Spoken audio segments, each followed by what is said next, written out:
मित्रांनो नमस्कार, मी संदीप आगाव. मित्रांनो आपण प्युअर गावरान कुक्कुटपालनावरती काम करतोय. तर आपल्या फार्मचं काम चालू आहे. आपण जे चेरीचे, शेवग्याचे, तुतीचे जे झाडं लावणार आहे त्यासाठी ही मोकळी जागा सोडलेली आहे.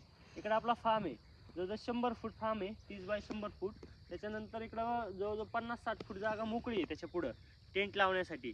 आणि ही आपल्या शिवडी जी साईड आहे ती 100 फूट आहे आणि म्हणजे जवळजवळ 80-90 फूट जागा आहे एवढी. आणि हा जो पट्टा आहे जवळजवळ 400 फुटाचा पट्टा आहे. ते 400 फुटामध्ये आपल्याला हे सगळं सेटअप बसवायचं आहे, म्हणजे झाडाचा. त्याच्यामध्ये आपले 1-2 टेंट पण येतील. टेंट कशासाठी तर सावली सध्या गरज आहे, ज्या टायमाला झाडं मोठे होतील तर आपण टेंट पण काढून टाकेन. तर अशा पद्धतीने पूर्ण नियोजन आहे.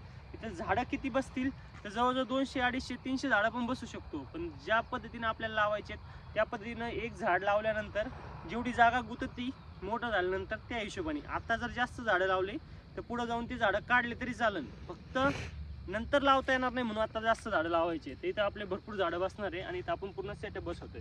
तर व्यवस्थित असं नियोजन केलंय. काही अडचण असेल तर कमेंट करा आणि कोणाला प्युअर गावरान कुक्कुटपालन करायचं असेल तर नक्की कॉन्टॅक्ट करा.